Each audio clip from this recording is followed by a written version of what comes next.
আমরা যখন সূরা ফাতিহা পড়ি আল্লাহ পাকের সাথে আমরা কিন্তু কথোপকথন করি, আপনি কি জানেন?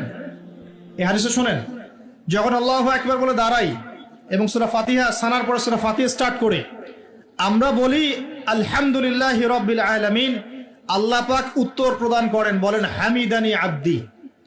আমরা বলি আর রহমানির রহিম, আল্লাহ পাক বলেন ইসনা আলাইয়া আব্দি। আমরা বলি মালিকি ইয়াউমিদ্দিন, আমরা বলি যখন আল্লাহ পাক তার উত্তর দেন বলেন মাজ্জাদানি আব্দি। আমরা বলি ইয়াকা না'বুদু ওয়া ইয়াকা নাস্তাঈন, আল্লাহ পাক বলেন হাযা বাইনি ওয়া বাইনা আব্দি। আমরা দোয়া করি বলি ইহদিনাস সিরাতাল মুস্তাকিম সিরাতাল লাযীনা আন'আমতা আলাইহিম গায়রিল মাগদুবি আলাইহিম ওয়ালাদ-দাল্লিন। এরপর আল্লাহ পাক বলেন ওয়ালি আব্দি মা সাআলা, আমার বান্দা যে পথ চেয়েছে আমি তাকে তা দিলাম আলহামদুলিল্লাহ। এই যে নামাজে আল্লাহর সাথে আমরা মোনাজাত করি, মোনাজাত মানে আল্লাহর সাথে চুপে চুপে কথা বলা। মোনাজাত মানে কি? শুধু এটাকেই মোনাজাত বলে না, মোনাজাত মানে আল্লাহর সাথে চুপে চুপে কথা বলা। আমরা আল্লাহর সাথে ফিস ফিস করে এভাবে নামাজে কথা বলি, কতজন ফিল করি? প্রিয় ভাইরা, নামাজ পড়বো ধীর স্থির ভাবে। ওয়ামা খালাকতুল জিন্না ওয়াল ইনসা ইল্লা লিয়াবুদুন, আল্লাহ পাক বলছেন আমি মানুষ আর জিন জাতিকে শুধুমাত্র আমার ইবাদত করার জন্যই সৃষ্টি করেছি। সো এত তাড়াহুড়ার কিছু নাই, নামাজ পড়তেই দুনিয়া আসছি, আল্লাহর হুকুম আহকাম পালন করতেই দুনিয়া আসছি। একটু হোক না, দোকানটা 5টা মিনিট পরেই না হয় খুললেন, ঠিক আছে, ক্ষেত খামারে 5টা মিনিট পরেই না হয় গেলেন, কি এমন হয়ে যাবে? ফরজ নামাজটা অন্তত পক্ষে ধীর স্থির ভাবে পড়েন, বাসায় গিয়ে আপনি সুন্নত পড়তে পারেন, কোনো সমস্যা নেই। নফল নামাজ আপনি ইচ্ছা মতো পড়েন, আল্লাহ পাক তৌফিক দান করুন। নামাজ শেষ হয়ে আমরা কি উঠে চলে আসব, নাকি একটু সুন্নত আছে? নামাজ শেষ করার পর আরো সুন্নত আছে। নামাজ শেষ করার পরে একবার বলতে হয় আল্লাহু আকবার, তারপর 3 বার বলতে হয় আস্তাগফিরুল্লাহ আস্তাগফিরুল্লাহ আস্তাগফিরুল্লাহ। একবার বলতে হয় আল্লাহুম্মা আনতাস সালাম ওয়া মিনকাস সালাম তাবারাকতা ইয়া যাল জালালি ওয়াল ইকরাম। আরো বলতে হয় আল্লাহুম্মা আইন্নি আলা যিকরিকা ওয়া শুকরিকা ওয়া হুসনি ইবাদাতিকা। এগুলো পড়তে হবে না? গুরুত্বপূর্ণ সুন্নত। যখন সুন্নতের উপর আমল না করব তখন তো সারা জীবনে সুন্নত প্রতিষ্ঠা হবে না। তারপরে একবার আয়াতুল কুরসি পড়তে হয়। নবীজি বলেছেন সাল্লাল্লাহু আলাইহি ওয়াসাল্লাম, যে ব্যক্তি প্রত্যেক ফরজ নামাজের পর আয়াতুল কুরসি তেলাওয়াত করে মৃত্যু ছাড়া জান্নাতে যাওয়ার জন্য কোনো বাধা নাই তার, আলহামদুলিল্লাহ। মরে গেলে জান্নাতে চলে যাবে ইনশাআল্লাহ। এরপরে আরো আছে আল্লাহুম্মা লা মানি লিমা আ'তাইত ওয়া লা মু'তি লিমা মানা'ত ওয়া লা ইয়ানফা'ু যাল জাদ্দি মিনকাল জাদ। আরো অনেক দোয়া কালাম আছে। 33 বার সুবহানাল্লাহ, 33 বার আলহামদুলিল্লাহ, 33 বার আল্লাহু আকবার, তারপর কালিমা শাহাদা। তারপরে একবার সূরা ফালাক, একবার সূরা নাস, একবার সূরা ইখলাস। এগুলো পড়ে উঠে আসবেন। আমরা কিন্তু এই সুন্নগুলোর চাইতে এখন ওই মোনাজাতকে বেশি গুরুত্ব দিই, তাই না? মোনাজাত করলেন, উঠে চলে গেলেন, তার সুন্নতগুলো আমল করবে কে? মোনাজাত তো অপেক্ষায় বসে আছেন, সালাম ফিরানো হয়ে গেছে, ব্যাস মোনাজাত 1 মিনিট শেষ, আলহামদুলিল্লাহ শেষ করলেন, কিন্তু সুন্নতগুলো আমল করবে কে? সুন্নতটা কি সরে গেল না? আমি তর্ক করতে আসিনি এই বিষয় নিয়ে। করেন বুঝলাম, আপনি করেন, ঠিক আছে করেন, কিন্তু সুন্নত আমলটা করবে কে? এই জিকির আজগার তাসবিহ তাহলিলগুলো কে পড়বে? তাহলে ওগুলো তো পড়তে হবে নাকি? ওগুলো তো পড়তে হবে। তাসবিহ তাহলিল জিকির আজগার শেষ করেন, আল্লাহ পাক তৌফিক এনায়েত করুন, আমিন। এরপরে আসেন, এবার যে নামাজ থেকে বের হয়ে গেলাম, এখন কেউ যাবে চাকরি ক্ষেত্রে, কেউ ব্যবসায়, কেউ পড়াশোনায়, হ্যাঁ, কেউ সমাজে, বিভিন্ন জন বিভিন্ন জায়গায় চলে যাব না নামাজ শেষে?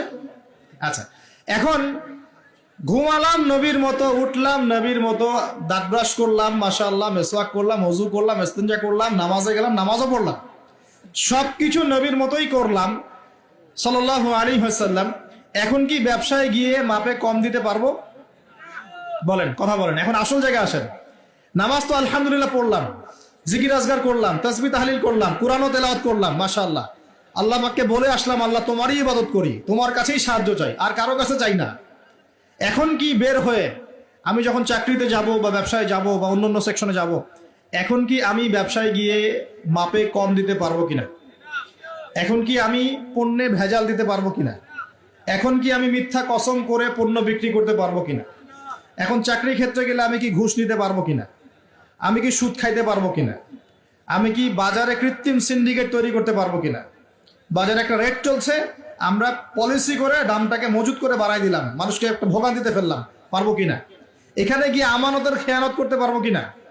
দায়িত্ব অবহেলা করতে পারবো কিনা? এখানে গিয়ে আমি দুনিয়ার সামান্য স্বার্থে পরকাল বিসর্জন দিতে পারবো কিনা? পারবো? যদি পারি তাহলে আমরা শুধু নামাজে মুসলিম হয়েছি, জীবনের সব ক্ষেত্রে এখনো মুসলিম হতে পারি নাই। আর যদি আমরা জীবনের সব ক্ষেত্রে মুসলমান হতে পারি তাহলে ইসলামের বিজয় আসবে ইনশাআল্লাহ। আমার কথা কি বোঝা যাচ্ছে না কঠিন হচ্ছে? এখন পরিবারে আসলাম, তো পরিবারটা ইসলামী আদর্শে করবো না? আমার বাচ্চা কাচ্চা ইসলাম শিখবে না? আমাদের বাসার মেয়েরা মায়েরা পর্দা করবে না? আমার বাসায় তালিম থাকবে না? নাকি অপসংস্কৃতি থাকবে? নামাজ পড়ে এসেই রিমোটটা নিয়ে বসে যাব এই বেহায়া সিরিয়াল দেখার জন্য, নাকি মোবাইল ফোনে ঢুকে যাব পর্নোগ্রাফি দেখার জন্য? নামাজ পড়ে বের হয়ে কি সিগারেট ধরাবো? বন্ধুদের পাল্লায় বসে মাদকের আসরে বসবো? নাকি মেয়ের পিছনে ঘুরবো? নামাজ তো পড়লাম, এখন কি হবে? প্রিয় ভাইয়েরা, যদি আমরা প্রকৃত অর্থেই মন থেকে নামাজ আদায় করতে পারি, নামাজ যদি কবুল হয়, আল্লাহ রসুল বলছেন নামাজ মানুষকে পাপাচার থেকে দূরে রাখে। আল্লাহ পাকও বলছেন ইন্না সালাত তানহা আনিল ফাহশাই ওয়াল মুনকার, নিশ্চয়ই নামাজ মানুষকে সমস্ত পাপাচার থেকে দূরে রাখবে ইনশাআল্লাহ। তার মানে যদি বিশুদ্ধ করে নামাজ পড়তে পারি, আমার পক্ষে সহজ হবে পরিবারটা ইসলামিকভাবে গড়া, আমার পক্ষে সহজ হবে ব্যবসা বাণিজ্য ইসলাম মেনে চলা, চাকরিতে ইসলাম মেনে চলা। সমাজের দায়িত্ব যদি পাই, এখানে কি আমি ন্যায় বিচার করব না অন্যায় করব? জুলুম করব না ইনসাফ প্রতিষ্ঠা করব? খেয়ানত করব না আমানতদারিতা বজায় রাখবো? আল্লাহ পাক তৌফিক এনায়েত করুন যেন জীবনের প্রতিটা ক্ষেত্রে আমরা ইসলাম ফলো করতে পারি। আমরা পিছিয়ে পড়েছি সুন্নতের অবহেলার কারণে, জ্ঞানের চর্চা ছেড়ে দেওয়ার কারণে, জানা অনুযায়ী আমল না করার কারণে, এবং ইসলাম জীবনের সমস্ত ক্ষেত্রে বাস্তবায়ন না করার কারণে। আমি কি বোঝাতে পারছি ভাই? আরো পিছিয়ে পড়েছি হারাম রিজিক খাওয়ার পিছনে। হারাম রিজিক খেয়েছি, দোয়া কবুল হচ্ছে না, পিছিয়ে পড়ছি আমরা। আমরা পিছিয়ে পড়েছি আমাদের মা বোনদের পর্দার গাফেলতির কারণে। আপনি যদি কোনো সমাজকে ধ্বংস করতে চান, তাহলে ওই সমাজের মধ্যে বেহায়া মেয়েদেরকে, নগ্ন মেয়েদেরকে ছড়িয়ে দেন। যদি আপনি কোনো সমাজকে ধ্বংস করতে চান, যুব সমাজের মধ্যে মাদক ছড়িয়ে দেন। আপনি যদি কোনো সমাজকে ধ্বংস করতে চান, তাহলে সমাজের নেতৃত্ব প্রদানকারী মানুষদেরকে করাপ্টেড বানিয়ে দেন, সমাজ ধ্বংস হয়ে যাবে। আমরা কিন্তু দিন দিন এই কাজগুলো করেছি। আমাদের যুব সমাজের মধ্যে মাদক ছড়িয়ে গেছে না? মেয়েদের মধ্যে বেপরদামি ছড়িয়ে গেছে না? এই তো কয়দিন আগে দেখলেন না ফ্রি মিক্সিং নিয়ে যে এতদিন ধরে কথা বলে আসছি, দেখলেন না টিচার কি করলো মেয়েদের সাথে? আপনি মেয়েকে পড়াতে যাচ্ছেন, পড়াচ্ছেন একজন পুরুষ টিচারকে দিয়ে। 10টা মেয়ে পড়ছে একটা ব্যাচে প্রাইভেট করে, একটা পুরুষ টিচার পড়াচ্ছে। 2 দিন পর ঘটনা ঘটে যাচ্ছে, হচ্ছে না? আমরা এই ফ্রি মিক্সিং মানে নারী পুরুষের অবাধ মেলামেশার ফলে সমাজটা ধ্বংস করে ফেলছে। মেয়েদের একটা ফাংশন আছে, মেয়েদের ফাংশন মেয়েদের ক্ষেত্রে, ছেলেদের ফাংশন ছেলেদের ক্ষেত্রে। একে যখন আপনি মিশ্রিত করে দিবেন, এরকম দুর্ঘটনা ঘটবে, প্রতিনিয়তই ঘটবে, কেউ ঠেকাতে পারবে না। নসিহত করে কি হবে? কারণ নসিহত করে তো সব হচ্ছে না। যাদের হাতে এই ক্ষমতাগুলো আছে, তারা যদি সমাজের মধ্যে ফ্রি মিক্সিংটাকে রোধ করতে পারেন, সমাজের মধ্যে ইনশাল্লাহ দেখবেন একটা সাম্য আসবে, ব্যালেন্স আসবে, এবং ছেলে মেয়েদের মধ্যে এই অবাধ মেলামেশা কমে যাবে ইনশাআল্লাহ।